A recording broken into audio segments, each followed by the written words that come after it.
Selamat malam Otomotif Lover, kembali lagi sama saya Juno Aha. 30 menit ke depan kita akan ngobrol-ngobrol seputar bincang otomotif ya. Apapun berhubungan dengan otomotif, entah itu mobil, entah itu komunitas. Nah, nanti kita akan ngobrol, membahas segalanya tentang otomotif. Oke, semoga malam ini kalian sehat semuanya, bisa nonton, siapkan cemilannya ya, sambil makan malam, sambil nonton kita Javos TV. Yuk, kita kali ini, episode kali ini kedatangan ini ya, bintang tamu spesial ya, yaitu dari Taiwan ya. Jadi ini boy band ya, boy band. Ya, tepuk tangan, EPSE. Bukan. Jadi gini, dari komunitas go-kart teman-teman. Bisa diperkenalkan satu-satu dulu personilnya siapa dan apa jabatannya, ayo. Oke. Ya, mungkin dari saya dulu. Kenalin, saya Andreas Lukita Wijoyo. Kebetulan untuk di Velocity Voyager ini saya sebagai co-founder. Co-founder. Panggilannya? Andreas. Ko Andre. Lanjut. Saya Muhammad Safiyuddin Yusuf, biasa panggil Yusuf sebagai member biasa. Member biasa. Lanjut sebelahnya. Nama saya Jeremia Matias Muntu. Saya sebagai member biasa juga. Kalau dipanggil bisa JJ. JJ. Oke, sebelahnya. Kalau saya Ewaldo Syael, panggilannya Edo. Saya sebagai legal sekaligus member di Velocity. Oh, oke, jangan jadi Hotman Paris lah ya. yang gini-gini, yang jadi gini-gini makanya.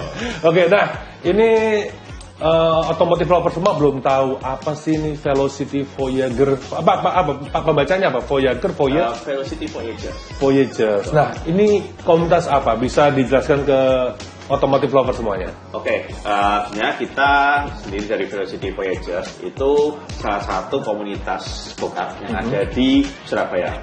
Tapi go-kartnya pun juga sebenarnya kalau yang kalian tahu mungkin go-kart kan ada yang mainnya di Sentul, di Sepang, gitu kan ya, secara profesional banget ya.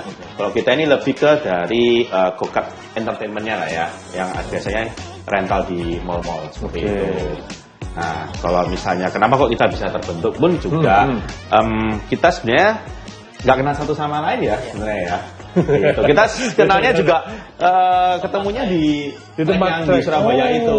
Gitu sebenarnya. Jadi go-kartnya sebenarnya go-kart hiburan mall, cuman karena kita nggak saling bersaing ya, jadi akhirnya kenal satu sama lain, kok klub, akhirnya terbentuklah Velocity. Oke, nah pencetusnya Velocity siapa? Kalian langsung atau dari ada salah satu member dulu yang sebenarnya pencetusnya dari saya, satunya plus ada co-founder satu lagi yang kebetulan nggak bisa datang. Hari ini berhalangan. Oke, gitu. Nah terbentuknya dari tahun berapa Velocity Voyager? Terbentuknya jujur kita masih bayi, masih 1 tahun. Berarti tahun 2025. Dari Januari 2025. Oke, baru banget ya. Berarti sekarang udah total ada berapa member nih di Velocity? Untuk member utama sebenarnya kita masih 9. Tapi kalau secara kumpulan kita semua yang kita sering main dan segala macam, yang sering kita kumpul itu biasanya udah hampir sekitar 20-24 kali ya. Oke, sekitar itu. Nah, bisa diceritakan nggak dari member-member sama Pak Hotman Paris itu? Ini kenapa kalian akhirnya membentuk atau tertarik dengan membuat komunitas dari go-kart? Apa yang membuat kalian tertarik dengan go-kart itu? Dari Mas apa ini namanya? Yusuf. Mas Yusuf. Nah, bisa terangkan Mas Yusuf ke penonton semuanya. Kenapa kok Anda tertarik dengan go-kart dan tertarik dengan Velocity akhirnya? Karena suka kebut-kebutan awalnya. Adrenalin, tantangan. Dan daripada nggak ada tempatnya kan, kita ada satu tempat tren. Akhirnya nyoba di situ ketagihan akhirnya. Ketagihan. Iya. Oh, berawal dari mencoba, akhirnya menjadi habit, hobi, akhirnya jadi terbentuklah sebuah komunitas. Ya. Nah, kalau dari JJ? Kalau saya sih, mungkin awalnya iseng datang ke Grand City itu.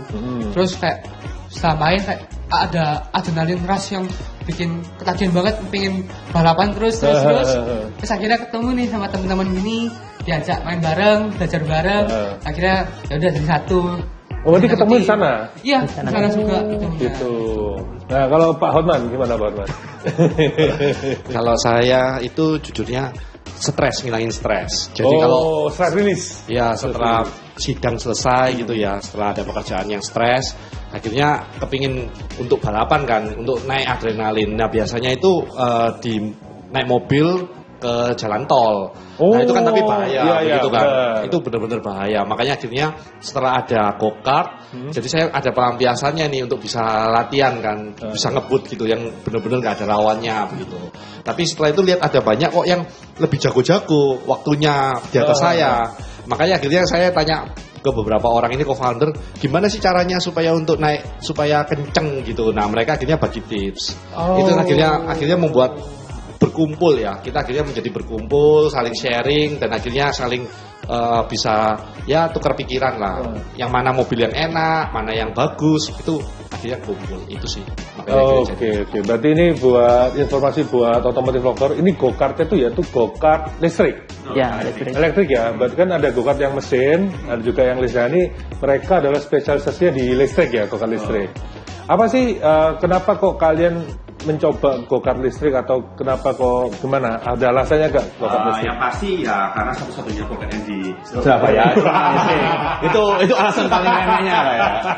Cuman kalau kita bandingin sama yang go-kart engine yang gasoline itu memang bedanya kalau listrik daya tarik powernya itu langsung instan. Oh gitu. Okay. Jadi sensasinya itu lebih beda daripada yang engine gasoline. Gitu.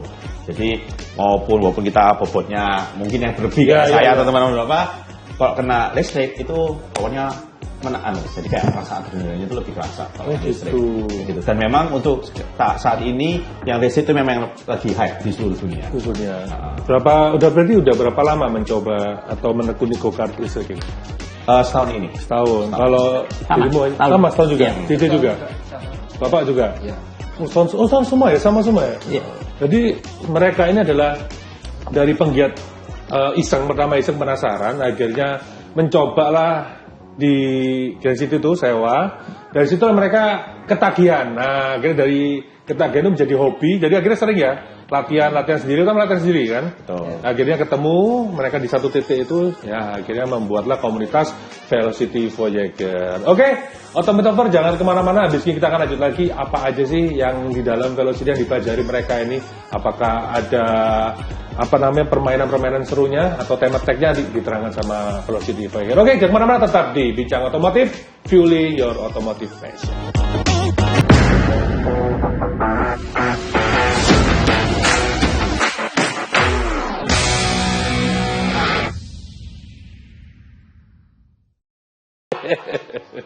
Ya. Oke, kembali lagi di Bincang Otomotif, fueling your automotive passion. Langsung aja kita ngobrol bareng sama FC ini ya, komunitas go-kart ya, alias Velocity Voyager. Oke, ngobrol-ngobrol soal track nih, track. Kalau di Surabaya, kita ngomong Surabaya dulu ya.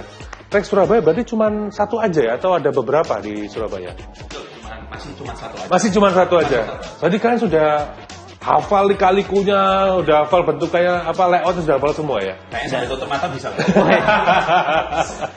Sombong. Emang ini nggak sih, ada perbedaan nggak track di Surabaya kah atau di luar kota kah? Itu ada perbedaannya? Ada, pasti. Nah, siapa yang menjelaskan? Mungkin Bapak, monggo. Jadi perbedaan, apakah ada perbedaan di track Surabaya atau di luar kota tempat track ini? Kalau yang pasti di Surabaya itu kan karena indoor. Dan itu kan modelnya lantai dan di lem gitu ya. Jadi memang kita belajarnya itu ya dari awalnya kan mobilnya dari mall. Nah nanti tolong dikoreksi teman-teman kalau saya salah gitu. Nah karena indoor dan lapangannya seperti itu untuk tracknya, ya kita hanya belajar untuk racing line kebanyakan. Jadi gimana caranya untuk membelok yang kencang, lalu bagaimana kita overtaking, mana-mana yang sebenarnya itu rule-nya yang diperbolehkan di go-kart, mana yang enggak. Jadi contohnya misalnya tabrak bagaimana, yang kita bisa untuk minta celah untuk dapat celah supaya bisa overtaking. Nah itu kita belajarnya di situ dulu. Nanti dari situ karena kita sudah ada beberapa skill dasar, kita jadi bisa ngembangin ketika tracknya lebih bagus. Contohnya misalnya di Jakarta ataupun di outdoor di luar negeri. Nanti teman saya akan cerita mengenai di luar negeri. Oh berarti kalau di Jakarta ada banyak track sana ya? Banyak ya. Udah mencoba semua juga semuanya? Udah. Kalau JJ pengalaman Jakarta ada nyoba track di mana aja? Kalau di Jakarta aku ada 2 tempat. Itu di Barcode sama di Card Ink. Card Ink. Oh, yang di PIK itu ya? Iya, di PIK 2 itu. Itu berbeda karakternya ataukah sama yang di Surabaya atau berbeda nggak? Karakternya. Kalau karakternya mungkin di Jakarta lebih beda ya. Mereka lebih proper, apalagi kan barang-barangnya dari Prancis langsung. Jadi track apa segala macam tuh mereka udah bagus dan mereka tuh ada tracknya sendiri, jadi nggak licin. Oh gitu. Kalau yang di Card ini kan dia ada level sampai naik ke atas gitu, sampai 3 lantai. Oh ada, kalau bahasa Surabaya kok ono undaan ngono loh. Iya, gitu ada levelnya. Dia bikin lebih menarik lagi, bikin di Jakarta tapi. Iya, di Jakarta. Oke. Tracknya juga lebih lebar, lebih bagus. Nah, kalau menurut Pak Wahyu apa? Saya sampai lupa kan sih. Yusuf Pak. Tak panggil Ucup aja lah, Ucup aja lah. Kayak baju ya, Ucup aja lah udah. Jadi dari Pak Ucup, apa yang membedakan trek Surabaya dengan trek di Jakarta nih selama dirimu main go-kart nih? Lebarnya sih.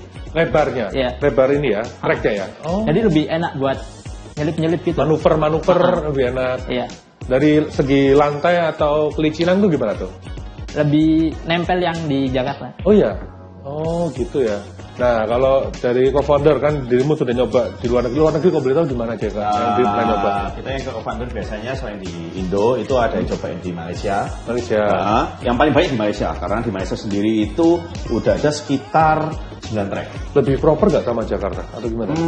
Atau sama aja? Sebenarnya ada yang sama, tapi untuk yang kalau khususnya indoor itu sama. Tapi kalau untuk yang di outdoor itu jauh lebih proper yang di Malaysia daripada yang di Indonesia. Outdoor. Jadi outdoornya itu ada yang elektrik, ada juga yang engine gasoline biasa. Oh, gitu. Kalau di Jakarta cuma indoor semua? Jakarta kebanyakan mostly indoor. Indonesia indoor loh ya? Ya, hanya ada satu outdoor aja yang di... Yang di Malai baru ada outdoornya. Betul. Emang bisa ya dari buat kan mobilnya kan jenis bannya kan berbeda atau kalau outdoor sama? Untuk jenis ban sebenarnya kelihatannya sama sih, sama-sama pakai slick ya, kayak gitu. Karena walaupun outdoor tapi dia sudah pakai aspal yang biasanya dipakai untuk ini balap motor atau balap mobil juga. Oh bedanya. Salah satunya juga gitu. Tracknya itu yang di Sepang. Gitu. Gitu. Jadi otomotif jadi memang kalau go-kart ini balapan tuh yang membuat bisa ngebentuk adrenalin yang pertama ya, bikin adrenalin naik. Terus akhirnya bisa tahu namanya akurasi. Ya kan, kita bisa ancang-ancang dari jauh mau apa, dan juga yang kedua kita bisa ngefeel sama teman-teman komunitas nih, teman-teman bareng. Nah, keuntungan Velocity kalau join itu apa aja sih keuntungannya join? Oke, kalau misalnya ada yang berkenan atau ingin join kita, yang pasti untungnya satu, yaitu kita bisa sharing ilmu ya.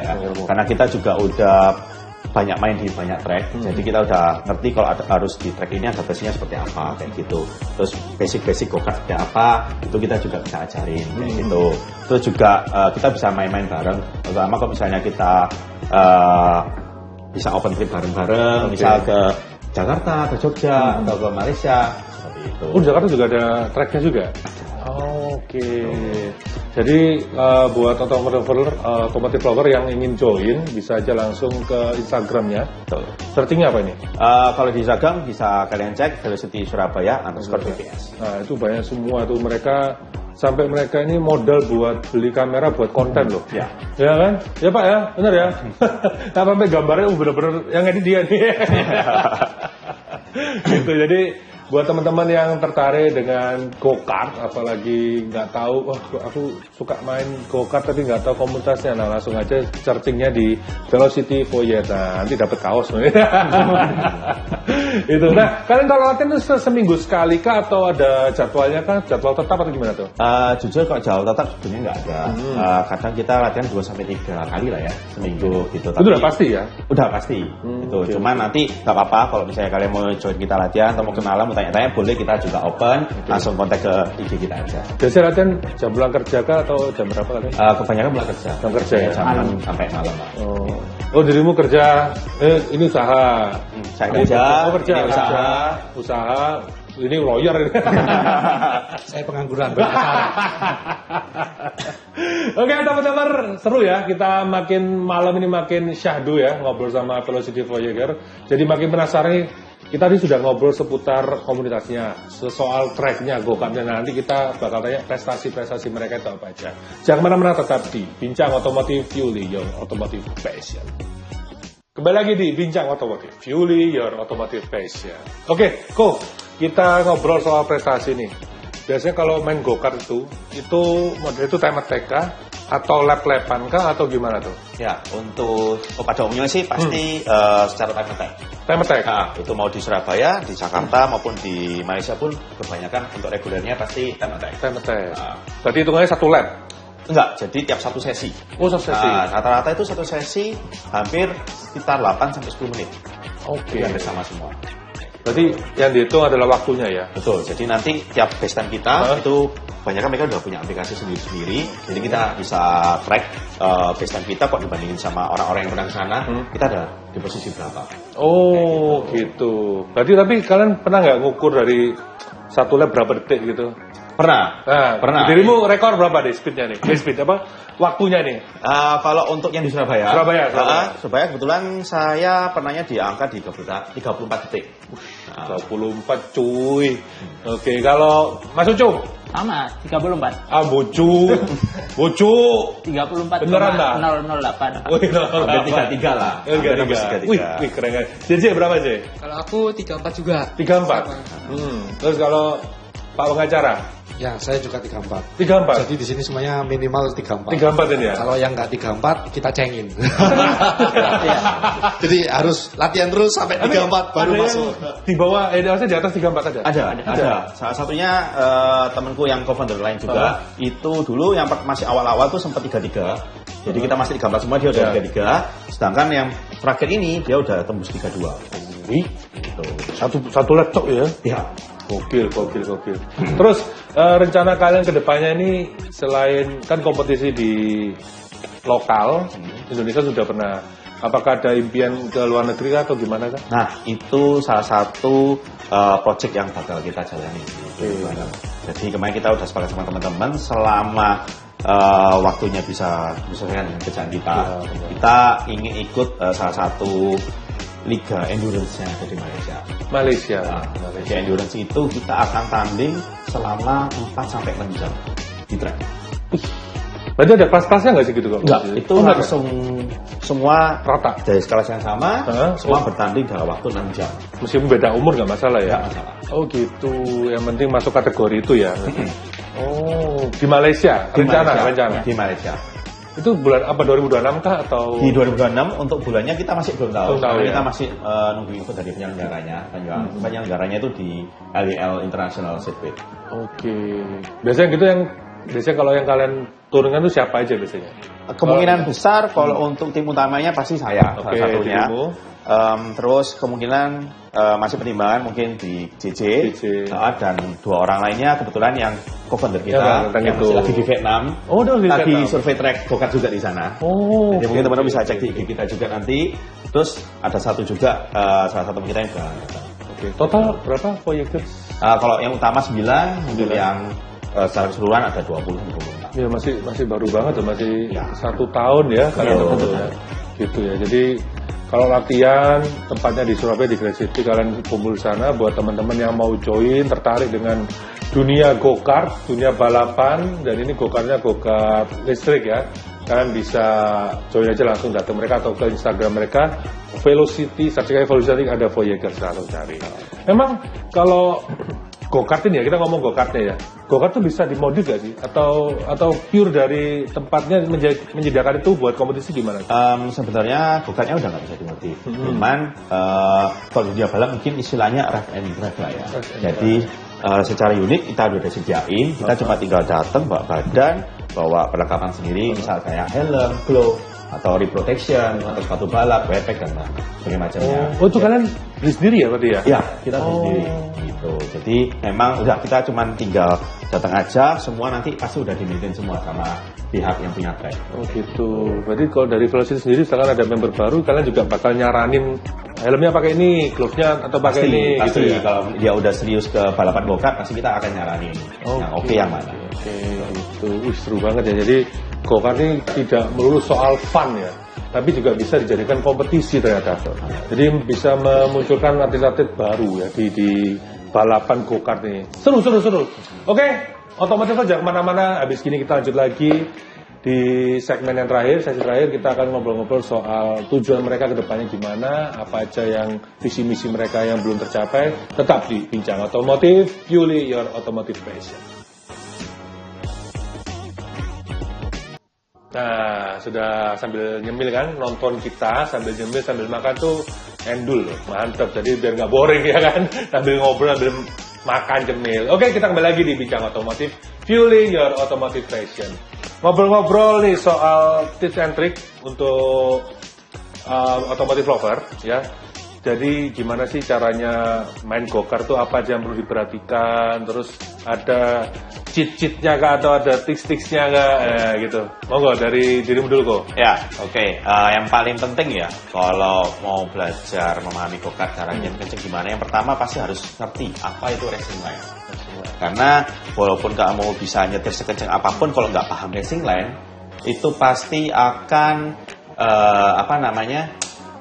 nggak akan seefektif mungkin itu kalau nyetir go-kart kayak gitu. Jadi yang pasti pertama kali yang harus paham dulu itu racing line. Racing line atau apa, layout atau gimana? Ya, jadi dalam layout tertentu, misal nih ada tikungan S ya. Nah, itu racing line cara beloknya harus ngambilnya dari mana dulu. Terus nanti exitnya dari mana dulu, itu harus paham dulu sebelum belajar teknik-teknik lain-lain. Gitu. Terus apa lagi, ada lagi Kak? Nomor 2 itu cara pakai pedal gas sama pedal rem. Karena go-kart itu tidak seperti pada mobil pada umumnya. Jadi harus paham gimana caranya ngerem yang sesmooth mungkin supaya go-kart ini tidak slip. Dan juga go-kartnya harus mau bisa belok. Karena go-kart itu tidak bisa belok seperti pada kayak mobil. Lebih susah belok. Nah itu, lanjut lagi ke Pak Ucup. Silakan Pak Ucup, tips and triknya buat yang belum main go-kart atau lagi awal mula go-kart nih. Mungkin jam terbang ya. Pertama jam terbang. Enak. Jam terbang gitu. Iya. Terbang cuy. Sering-sering main sama handling. Hah? Handling. Handling, belajar Kalau handling. di Surabaya ini kan tiap mobil handlingnya beda-beda. Oh gitu ya? Iya. Ada berapa sih mobil di sana tuh kalau? 8. Oh ada 8. Dan tapi ada beda-beda juga. Bisa, iya. Beda-beda semua. Ada yang berat, ada yang berat, ada yang gampang banget. Oh, gitu. Ada yang oversteer, understeer, sama ada yang benar-benar presisi, cuma speednya ada kurang. Berarti punya mobil andalan masing-masing ya? Iya. Oh gitu. Gaco masing-masing. Gaco masing-masing. Ya. Jadi itu ya, yang pertama adalah belajar handling, yang kedua sama apa tadi? Sering main aja. Sering main jam terbang, benar. Oke, langsung ke JJ. Tips-tipsnya apa nih? Kalau dari aku mungkin harus mental yang kuat sama keberanian yang tinggi. Oh iya, benar-benar. Nggak berani apa? Jangan takut ngebut ya? Iya, kalau takut mungkin pasti kebanyakan ngerem, kebanyakan orang-orang itu. Oke. Jadi pasti kalau udah bisa berani, setiap lakuin tikungan gitu dia nggak takut. Mungkin takut tabrak atau segala macam, tapi nggak apa-apa lah itu kan. Tapi pernah kamu ya? Pernah sering. Awal-awal ya? Awal-awal sering. Sering banget. Nabrak ban itu? Nabrak ban. Pembatas itu? Sampai naik atas ban itu pernah. Terus gitu. Jadi pengalaman-pengalamanmu dari awal sampai sekarang itu yang akhirnya kamu belajar ya? Iya. Ngefeel di mobil, sama apa, belajar track.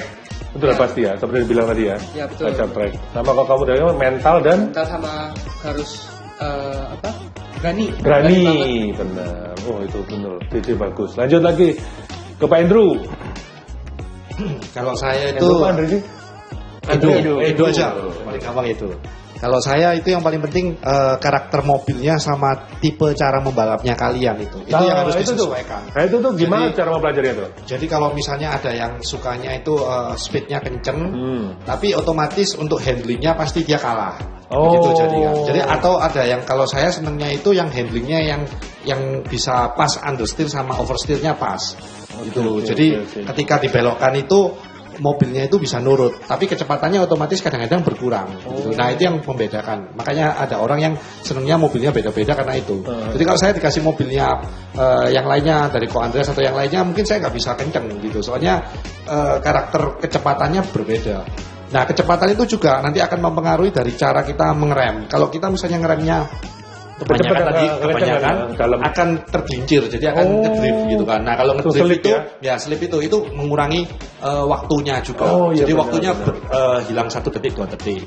Oke. Dan yang ketiga terakhir itu biasanya kalau gokar listrik itu kalau sudah kenceng, nah itu akan harus kenceng terus. Jadi kalau misalnya kita rem atau kita kurangin gasnya, itu akan mati mesinnya itu. Nah kalau mati, otomatis momentumnya hilang. Oh, speednya menurun lagi, jadi naik lagi pelan-pelan lagi. Naik lagi pelan-pelan lagi. Jadi nggak bisa langsung kencengnya itu kenceng langsung yang bisa untuk waktu berbelok itu langsung kenceng set gitu. Nah itu yang akhirnya juga kadang-kadang orang-orang berkurang waktunya di situ. Waktu itu saya belajar pertama kali kalahnya selalu di situ, gitu kan. Jadi kalah momentumnya, selalu momentumnya kalah gitu kan. Dibandingin yang mereka ngomong udah nggak usah ragu-ragu, udah tadi yang bilang berani aja, gas aja terus, belok meskipun belok pasti dapat. Nah gitu kan. Kadang-kadang kita itu masih takut karena lagi top speed terus langsung belok tiba-tiba itu kan masih ada perasaan bagaimana takut gitu kan. Takut apa kena ban atau naik ke atas ban gitu. Iya. Itu makanya kita kalau yang biasanya awal-awal pasti ya nyangkut di atasnya ban gitu awal-awal sih. Jadi kecelakaan itu ya harus konsekuensinya lah. Wih, gokil ya. Jadi emang itulah pengalaman-pengalaman dari para yang sudah jam terbang yang tinggi. Bener kata Pak Ucup, jam terbang itu penting banget. Terus yang kedua tuh fisik, bener tadi. Semuanya bener-bener semua nih masuk akal semua. Jadi kita ngobrol soal go-kart sih nggak cukup waktunya ya, sampai kita harus Oke, sukses selalu buat Velocity Voyagers. Thank you. Kedepannya di 2026 kalian akan menjuarai kompetisi-kompetisi di negara lain. Amin. Oke, saya Junoha pamit, Bincang Otomotif pamit. Sampai jumpa, selamat malam. Dadah, adios, assalamualaikum warahmatullahi wabarakatuh. Thank you. Oke.